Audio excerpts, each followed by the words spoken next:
travailler sur cette période dans le cadre nombre et calcul. Utiliser les nombres pour comparer, calculer et résoudre des problèmes. Et on va s'intéresser au calculer avec la somme de deux fractions. Alors, donc vous prenez une feuille partie savoir. Voilà, vous écrivez bien votre prénom. Vous marquez le titre, nombre et calcul. Utilisez les nombres pour comparer, calculer et résoudre des problèmes. Donc là, on va s'intéresser spécifiquement à la somme de deux fractions. Donc je rappelle que la somme, c'est le résultat d'une addition. Donc pour ça, on va utiliser, comme on le fait à chaque fois, différents registres de représentation sémiotique. Donc là, je l'ai dit avec des mots et on va le convertir dans différents registres figuratifs et symboliques. Donc l'enjeu de cette leçon, ça va être d'apprendre à ajouter des fractions qui sont de même dénominateur. Et dans une leçon ultérieure, on va apprendre à ajouter des fractions qui ne sont pas forcément de même dénominateur.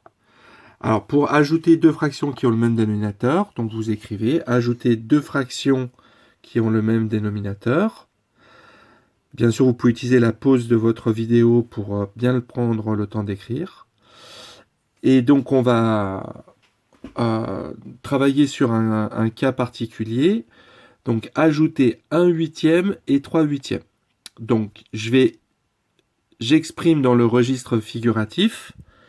Pour s'exprimer dans le registre figuratif, il faut que je choisisse une figure. Donc ça peut être un disque, ça peut être un triangle, ça peut être un carré, ça peut être autant de figures qui me passent par la tête. Là, moi, je vais choisir le rectangle parce que c'est une figure qui est facile à utiliser. On l'avait vu quand on avait travaillé sur les airs. Et la grandeur que je vais utiliser, donc je choisis une grandeur, ça va être l'aire, la surface du rectangle. Et l'unité de référence, je l'ai donc représentée ici par un dessin coloré en orange. Ça sera l'unité d'air ça sera l'aire de ce rectangle. Donc, moi je veux ajouter 1/8 et 3/8 et pouvoir le représenter de telle façon que j'arrive à trouver une manière condensée de l'écrire. Donc j'ai dit ici, la partie colorée, c'est la surface du rectangle et c'est l'unité de référence. C'est grâce à ça que je vais pouvoir exprimer les différentes fractions.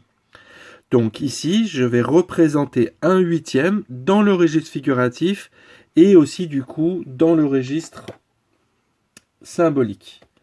Alors 1/8, alors je me suis arrangé pour que ce soit facile à partager, j'ai pris 8 petits carreaux. Donc ici, 1/8, c'est la surface d'un seul carreau. D'accord ? Donc je peux dire ici, ça, dans le registre verbal, ça représente 1/8. Et dans le registre symbolique, ça s'écrit 1/8. Et je vais marquer petit u.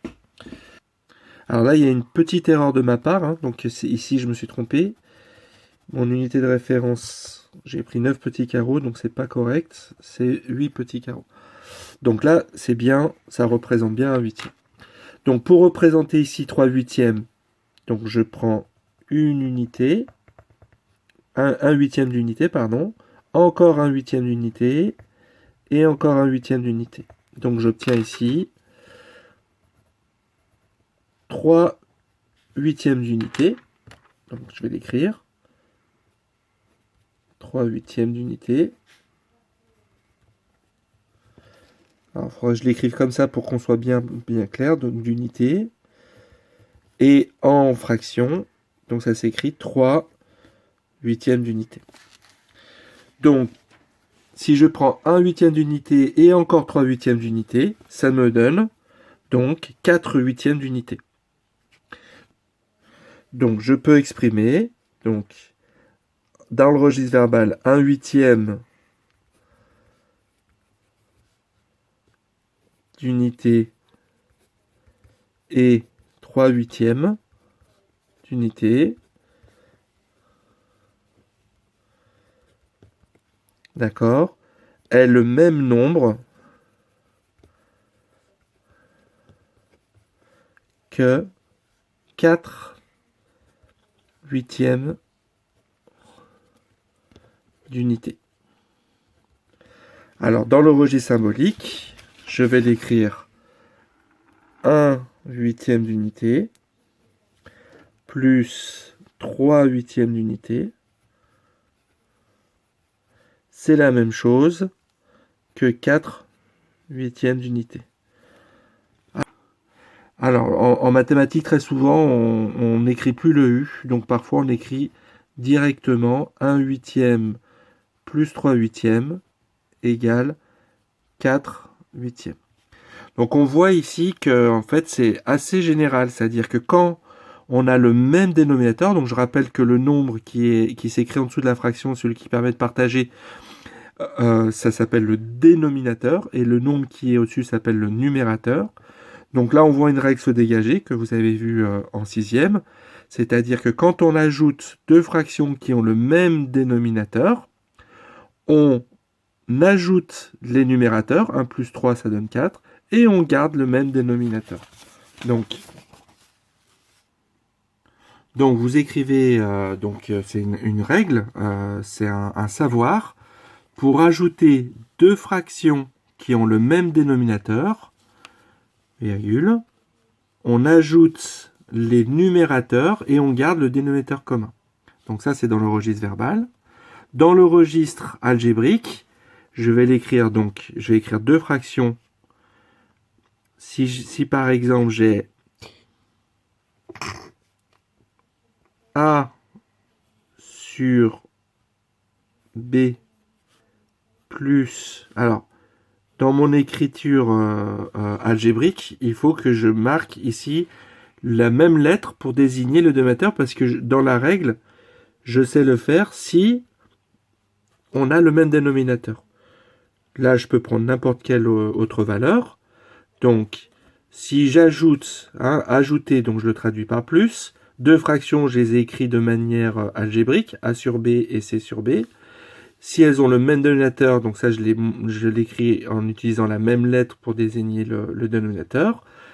Donc la règle, elle me dit, on ajoute les numérateurs et on garde le dénominateur commun. Voilà, donc ça c'est la conversion de la règle dans le registre algébrique. Donc à connaître par cœur dans les deux registres, voilà. Et si on regarde dans le registre symbolique, donc ici on retrouve le A, il prend la valeur 1, le B prend la valeur 8, le C prend la valeur 3, et le B prend la valeur 8, puisqu'on a pris le même dénominateur. Voilà. On peut donc par exemple, si je veux faire 2 dixièmes plus 3 dixièmes, donc sans repasser dans le registre figuratif, je peux dire que c'est 2 plus 3 sur 10. Donc c'est 5 dixièmes. Voilà, donc des choses qui sont bien connues pour les nombres décimaux.